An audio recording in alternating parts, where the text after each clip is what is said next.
भारत में इस समय राजनीतिक व्यवस्था में एक सबसे बड़ा जजमेंट लगातार चर्चा में है, वो है मनी लॉन्ड्रिंग को लेकर जो सुप्रीम कोर्ट का फैसला आया है, जिसमें ईडी के अधिकारों को लेकर सुप्रीम कोर्ट ने तमाम बड़े फैसले दिए हैं और जिससे लगातार एक बार फिर से बहस गर्मा गई है उस कानून को लेकर। ईडी यानी कि इन्फोर्समेंट डायरेक्टरेट की शक्तियों को लेकर, उनके जिस तरह छापामारी, गिरफ्तारी और जब्ती, तमाम विषयों पर हमारे साथ अमन लेखी साहब जुड़ गए हैं, जो सुप्रीम कोर्ट में सीनियर एडवोकेट हैं, इससे पहले फॉर्मर एडिशनल सॉलिसिटर जनरल रहे हैं और एक लंबी प्रैक्टिस है। अमन सर, सबसे पहले तो पहली प्रतिक्रिया, सुप्रीम कोर्ट के 3 सदस्यीय बेंच ने जो पीएमएलए को लेकर अपना फैसला दिया है, उसको लेकर बड़े वाद विवाद शुरू हो गए हैं, तो आपकी पहली प्रतिक्रिया उस फैसले को? देखिए, पीएमएलए में एम्बिग्विटीज थी, इनकंसिस्टेंसीज थी and more than everything else एक इन्वोकेशन को लेकर सजेशन अब्यूज था। Invocation will be abused because of the ambiguities and inconsistencies. और लॉ का वर्थ आता है उसकी क्लैरिटी, उसकी सर्टेनिटी एंड उसकी conformity with fundamental legal principles. जी। The manner in which the act is enacted, I feel it offended conformity with those principles. इस करके चैलेंज हुआ, और जब चैलेंज होता है तो it is the responsibility of the court to settle the law. I feel in declaring the law, certain aspects in the judgment do not deal with it as clearly as and as comprehensively as it should. और मेरा मानना है कि one, to the extent interpretation of money laundering is concerned, what the interpretation the government sought and what the court upheld, it is inconsistent with the terms in which section 3 is drafted. ठीक है। And moreover, even the international conventions on which reliance is placed, if you read those conventions, 2 things are important. One, in terms of the convention itself, this interpretation, in my opinion, may not be, in my opinion, the right interpretation. Of course, the law is what the Supreme Court declares. And number 2, in any case, while जो interpretations होती हैं international conventions की, they have significant value where application of interpretation etc. is concerned, but they cannot override the section. And the section actually spoke a language which is different from the perceived interpretation the conventions put. And in that context, the so-called explanation जो section 3 में थी, which has been upheld to be an explanation, in my opinion, did not in fact justify its description and explanation, because explanation clarifies, elucidates the substantive provision, as the word explanation itself suggests, but this in fact substituted it. And for that reason it fell foul of the substantive provision and could not actually be recognized as an explanation. The court, however, has felt that the explanation is in fact explanatory, because according to the court, mere possession is money laundering. I do not think possession by itself, possession in circumstances the intent is to eventually launder, may be money laundering, but it is an activity which can be involved in it. But to say that just holding it without anything more will amount to money laundering, in my opinion, may not be correct. 1. 2, as far as provisional attachment is concerned, to hold that there need not be an FIR, relying on the second provision, in my opinion, again, is not, strictly speaking, in my opinion, an interpretation which will uphold, because the purpose was, आप उसके खिलाफ भी proceed कर सकते हैं जिसके खिलाफ money laundering का केस नहीं है जी। पर इसका ये मतलब नहीं है कि शेड्यूल्ड ऑफेंस ही नहीं होना चाहिए, because the question is proceeds of crime, और प्रोसीड्स ऑफ क्राइम कब आएंगे? प्रोसीड्स ऑफ क्राइम तब आएंगे तब एक शेड्यूल्ड ऑफेंस हो, और शेड्यूल्ड ऑफेंस इमेजिन किया जाएगा, scheduled offense होगा ना, there has to be a scheduled offense. Therefore, there has to be proceeding dating scheduled offense. And the absence of that, to say that yes, we can procedurally attach even without, may not be correct. I mean, I have my reservations where this opinion is concerned. That's my opinion. The court, what the court has said is the declared law. Now, 5 will have to be read. This is again a thing. Now they talk about presumption. Now, where presumption is concerned, I broadly agree with what the court has said, because वुल्मिंगटन का rule है, वुल्मिंगटन का rule absolute नहीं है, subject to statutory exceptions, but जो elucidation हुई है law की, उस पर क्लैरिटी इस चीज की आनी चाहिए थी, क्योंकि जब प्रिजम्पशन की बात करते हैं, we talk about evidentiary presumptions and we talk about the legal presumption, that is onus of proof as to the matter of evidence and onus of proof as the matter of law. Now, onus of proof as the matter of law always rests on the prosecution. This is what broadly the Supreme Court has actually said, but not clearly in these terms. Now, as far as 24 is concerned, it's an exception. Now, I'm talking about the first part of section 24, where the person is accused of money laundering, not the second part, which is discretionary. But insofar as the first part is concerned, what should be very necessary is, and the court has also said, the foundational facts have to be proved. If foundational facts have to be proved, the onus shifts. But that is one part of it. The onus shifts. So, what is the level of proof required to discharge the onus? Now, if it is evidentiary burden, right, that means the legal burden will remain on the prosecution. Correct. And the legal burden will remain on the prosecution, and then it is for the prosecution to discharge that burden. Now, that this bill, you can interpret it in some way, but there is an ambiguity. Because there is an ambiguity, the question of clarity which led to this particular litigation was very necessary, which is और मुझे लगता है जिस point को आप उठा रहे हैं वही लार्जली एक लोगों के मन में आ रहा है, क्योंकि लगातार इस जजमेंट के बाद लोग जो कमेंट्स कर रहे हैं वो तो सीधे तौर पर कर रहे हैं, एक तो हम ही फंसे, हम ही प्रूव करें। नहीं, हाँ, वो आप बोलिए जी। Presumption of innocence is a fundamental principle. Correct. Onus is on the prosecution is undisputed. बिल्कुल। They can be statutory exceptions. मैं दूसरी तरह से बात कर रहा हूँ। 24 is a statutory exception. The reason for that is that certain things may be in the knowledge of the accused. Because they are in the knowledge of the accused, the onus is on them to bring that information. Now that information will be brought by them, but the eventual onus to prove the case is on the prosecution. बिल्कुल correct. That cannot be. Now this has to be settled with clarity, because it's an evidential and not a legal burden, right? Which had to be said with a fair amount, because जब ये onus of proof की provision आती है, तो ये देखा जाता है, वन, कि क्या एक एलिमेंट ऑफ ऑफेंस इसका प्रूव करना है, पूरा ऑफेंस प्रूव करना है, टू, सर्कमस्टेंसेस इन विच ये प्लेस किया गया है, three, the possibility on the accused to discharge the burden. आप एक बर्डन नहीं डाल सकते अक्यूज के ऊपर जो इनकेपेबल ऑफ डिस्चार्ज हो। अगर वो इनकेपेबल ऑफ डिस्चार्ज हो तो वो कभी डिस्प्रूव कर ही नहीं पाएगा। सो यू हैव टू सी कि भैया is it possible for that person to discharge, and four, is it a proportionate interference with Article 21? These are basically four. Now, ideally, the court should have said these things out and explained it in that manner, and then जो ये criticism आ रहा है, that criticism would have been addressed कि भैया see, this is the principles, we are conforming to the principle in this way, and this is the way in which we proceed. But the problem यहाँ है is not so much of the principle. Problem यहाँ आ रही है, उन्होंने बोला है charge के बाद ओनस आएगा, प्रूफ आएगा। ना उसका मतलब जब 5 की प्रोसीडिंग्स होंगी और अगर चार्ज तो है नहीं उस टाइम, मे और may not be a charge in the offence, right, उसका मतलब ओनस नहीं आएगा, तो उसका मतलब 8 में भी नहीं आएगा। तो इसका ये जो कॉन्ट्रडिक्शन है कि भैया अगर if you are going to say कि 24 के अंदर चार्ज के बाद आएगा, तो 5 और 8 का क्या होगा? 5 is provisional attachment, 8 is final attachment. तो उसके अंदर क्या that the person who is proceeded against उसको presumption नहीं है, very good, वो तो बड़ी अच्छी चीज होगी, उसको presumption उसके अंदर होगी ही नहीं, पर ये होगी कि नहीं होगी, इसकी clarity, when you read the judgment of the whole, there is a possibility of ambiguity, and therefore in the ambiguity you'll exploit it, there will be further litigation. Now when there is further litigation, the purpose of declaration will to that extent be undermined. So these are things which can, of course, वकीलों के लिए तो बड़ी अच्छी बात है कि as this aspect is concerned. So this issue, which is a very live issue and a very important issue. As far as bail is concerned, उसको लेकर एक बड़ी ये हो रहा है कि अब और ज्यादा टफ सुप्रीम कोर्ट के आदेश के बाद हो जाएगा, उस पर आपको क्या कहना है?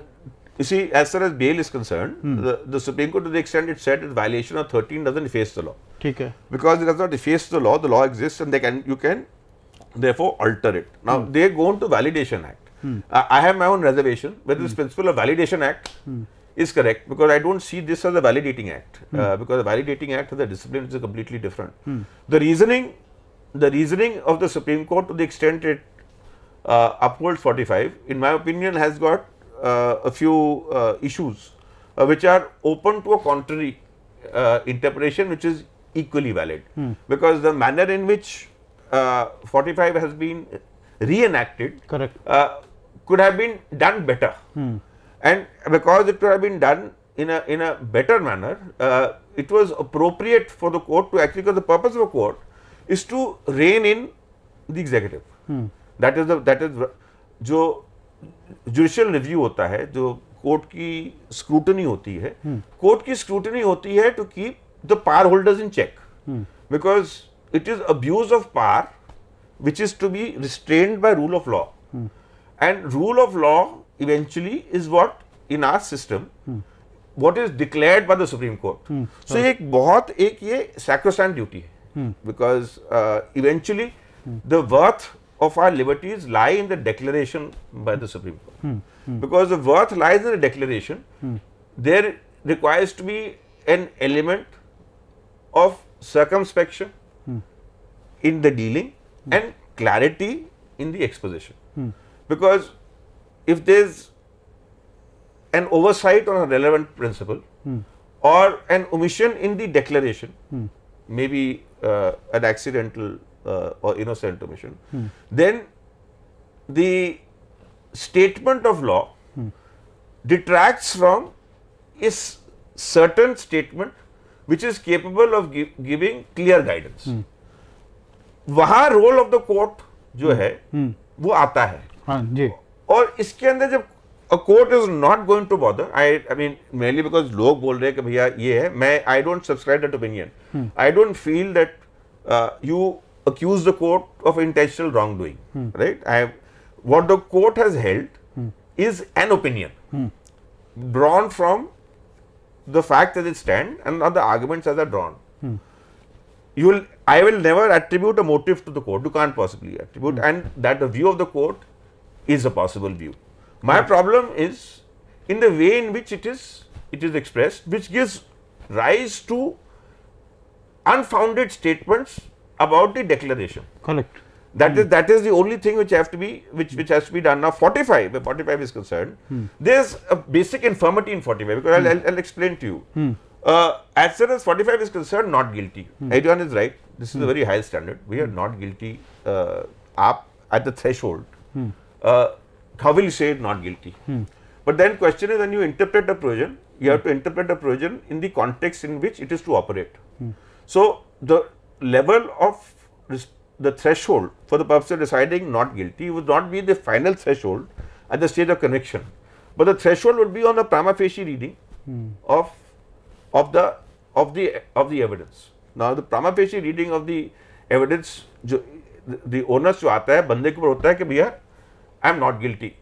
यहाँ जो मैं पहले बता रहा हूँ उसके अंदर गिल्टी का ओनस है प्रोसिक्यूशन के ऊपर, बिकॉज मेरा ऊपर तो evidential burden है. You can yet make out a case that on the evidence as stand, that is not, because it's not been argued like this ever. On the evidence as it stands, it's not guilty. You can जैसे बोलते हैं it's a higher threshold than a prima facie case. मैं तो बोलता हूँ you can turn it around to the benefit of the accused to say that भैया you cannot show that guilt is there at all. But we leave that aside for the time being. What is wrong with it? Illegal arguments aside, ये जो provision normally होती है, this follows what is a pre-trial inquiry, जिसके अंदर थोड़ा कोई evidence वगैरह lead होता है, जिसके अंदर आप एक प्राइमा फेशी व्यू कर सकते हो कि भैया गिल्ट है कि नहीं. उसी बेसिस के ऊपर आप कुछ टेंटेटिव फाइंडिंग पे आ सकते हो. ये टेंटेटिव फाइंडिंग की foundation at the time of bail नहीं होती, and we have an accusation, and because even accusation simpliciter, and we are not at a stage where the Supreme Court has said that the onus is on the accused to show कि भैया ये गलत है. वो तो stage I नहीं, right? तो अगर ओनस अक्यूज के ऊपर है कि वो मटेरियल लाएगा, चार्ज के स्टेज तक भी आप मटेरियल नहीं ला सकते, बेल उससे पहले का स्टेज है, तो मैं गिल्ट को एड्रेस कैसे करूंगा? Correct. You cannot. There is an inherent contradiction here. When you deal with the provision, apply it across, you have to understand कि भैया एक का असर दूसरे पे कैसे होगा, और टोटलिटी में स्टैट्यूट चलेगा कैसे. ये चीज मिसिंग है. आपने एक चीज पढ़ी, फिर दूसरी चीज पढ़ी, फिर तीसरी चीज पढ़ी, पर ये जो चीजों के जो इंटरमिंगलिंग है, जो इंटरडिपेंडेंस है, जो एक होल कॉन्स्टिट्यूट होना चाहिए, इसके ऊपर उसके ऊपर क्या इंपैक्ट होगा, ये मिस हो गया. आपने 3 किया, 5 किया, 24 किया, 45 किया, 44 किया, पर इनकी इंटर रिलेशनशिप क्या है? आपस में चलेंगे कैसे? एक मैटर किस तरीके से आगे बढ़ेगा, उसमें कैसी चीज होगी, ये चीज मिस हो गई। अब जैसे बेल में ये रिक्वायरमेंट है ना, there are judgment of Supreme Court which have modified the rigor of provision like these, right? But nevertheless, it is a provision which is, in my opinion, still suspect, because the standard of reasonableness which will justify applying Menka Gandhi, in my opinion, is absent in this particular provision. More so now on the basis of the interpretation itself. On the very interpretation the Supreme Court has said makes this provision utterly suspect, because there is no means with the person to actually say that he is not guilty, because वो तो आएगा भैया, तो मैं evidence read करूंगा, तो आएगा, तो फिर कैसे करूंगा, तो मैं तो परपेचुअली अंदर रहूंगा जेल के अंदर। करेक्ट, ये तो चल ही नहीं सकता। ये चीज पहली चीज। दूसरा, it was obligatory, it's very difficult. इसके अंदर क्वेश्चन है, it is based completely on the subjective satisfaction of the court. अब गिल्ट यह है या नहीं, ये एक सब्जेक्टिव ओपिनियन है, और ये टोटली सब्जेक्टिव है, क्योंकि stage is anterior to trial, that means material evidence is absent. तो ये सब्जेक्टिविटी को कंट्रोल कैसे करोगे? एक one subjective opinion would be guilty, another subjective opinion will be not guilty. But what is the norm which distinguishes the guilty part from the not guilty part? वो norm नहीं है। अगर norm नहीं है तो provision गलत है, क्योंकि how do you identify the criteria to conclude the basis of the grant of bail? If you don't have the criteria to conclude the basis, correct, that itself that will fall foul of 21, because it will be no procedure which law can actually warrant to contemplate. Now this is something which should have been examined. Right, should have been argued and examined, and should have been. Why should we blame? As far as the process is concerned, the process has to be. It is interactive between the court and the lawyers. Whether it was presented like that, I don't know. But it is absent as far as this particular the judgment is concerned. बिल्कुल, आपने बहुत अच्छी इसको interpretation किया। मुझे एक last बता दीजिए सर, मैं बिल्कुल अंतिम प्रश्न कर रहा हूं आपसे। क्या आपको लगता है कि PMLA के जरिए एक पेंडोरा बॉक्स खोल दिया है सुप्रीम कोर्ट ने? नहीं, जब भी लॉ होगा, वकालत होगी, कोर्ट्स होंगे, तो पंडोरा बॉक्स हमेशा खुला रहेगा। तो सुप्रीम कोर्ट ने कोई पंडोरा बॉक्स खुला नहीं है। बॉक्स बंद हो सकता था किसी तरीके से, पर अभी बंद नहीं हुआ है। सो वो बंद होके भी बॉक्स खुल सकता है। तो जैसे 19 है अरेस्ट का, जो प्रोविजन है, दो चीजें मैं सिर्फ बताना चाहता हूँ। वन, जो riggers of 19 are far higher than ordinary law. So 19, the way it is drafted, right, is the protection against arrest. But what is very important is this is many times abused. And here the role of the court is very important, because पहला court जब आता है वो trial court आता है 19 के लिए। Correct. अब हर एक चीज के लिए आप रिट पे तो जाओगे नहीं, और रिट पे जाओगे समय निकलेगा, बंदा तो अंदर है। The rigorous implementation of principle of 19 should have been set out specifically in the judgment, because and should have been pointed out that 19 is a protection to an accused, and because the protection to an accused, insofar as compliance with the requirements concerned, is sacrosanct, and a breach will lead to immediate release. So this has to be this was because 19 and 41 को देखा जाए CRPC के अंदर, 19 is a much more stringent provision, because वहां है suspicion of offence, आप arrest कर सकते हो। कॉग्निजेबल ऑफेंस हुआ, आप अरेस्ट कर सकते हो। यहां नहीं, यहां जब तक आप गिल्टी नहीं सोचते, तो ये एक प्रोटेक्शन है, that it is a protection should have been drilled into the judgment, that see you can not arrest easily हो जाता है। वन दिस, टू, ये जो सेक्शन 50 की बात है, आर्टिकल 20, मेरे हिसाब से ये बोलना कि भैया ये रिकवरी की प्रोसीडिंग्स हैं, is missing the point in many ways, because yes, one aspect is a hybrid kind of an act. It has got one aspect which is recovery, the other aspect is penal. Now there are other ways in which you can justify 50. Article 20 नहीं violate हो सकता, you can, because जो remit है 20 का relevancy पे नहीं आता, confession के ऊपर आता है, और वो सवाल पे डिपेंड करता है कि जो आप आर्टिकल 20 को वायलेट करेगा कि नहीं। सुप्रीम कोर्ट ये बोल सकता था कि देखो on a case to case basis, Article 20 may or may not be violated. But Supreme Court can't say that Article 20 cannot ever be violated. Because Article 20 can be violated too. And to say, relying upon certain judgments, that as far as the scheme is concerned is different from NDPS is again, I feel, because I had argued Tufan, and I don't think the court was right in Tufan Singh judgment, not because I had argued to the contrary, but I just have a different principle. But nevertheless, Tufan Singh is the law. Now, you have to distinguish Tufan Singh to reach a contrary conclusion. But you can't say that the scheme of PMLA is different from NDPS because the punitive aspect is common to both. And as long as punitive aspect is common to both, you cannot go to the scheme. And in my opinion, reliance on Customs Act or reliance on FERA is also not correct because the scheme of those acts is equally different from PMLA. And that was the reason why the Supreme Court in the earlier judgments had actually said that देखो 20 वहाँ नहीं apply करेगा, 20 वहाँ नहीं apply करेगा. Supreme Court ने बोला कि scheme of Customs Act was different, but you cannot bodily lift from those judgments something to say PMLA. So there are various issues. आप पंडोरा बॉक्स की बात करते हैं. These are various issues which I feel will remain live still. And on the basis of the judgment itself, you may be in a position to argue like, as far as virus is concerned, the virus has been upheld. 3 will be a bit of an issue now because of the way in which the question is done. There can be various advantages which will be inadvertently conferred on the accused. It was not, may not have been the intent of judgment because of the reasoning of the Supreme Court, and benefits which can yet be exploited notwithstanding the judgment. So I don't see the scenario to be very bleak.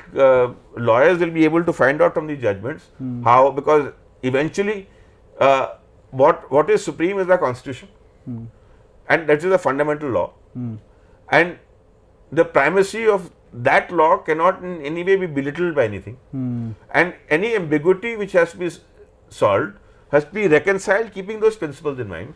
And I feel we can yet today read this judgment to make it conform rather than just be resigned with dejection to say that actually all doors are shut where legal process is concerned. Correct.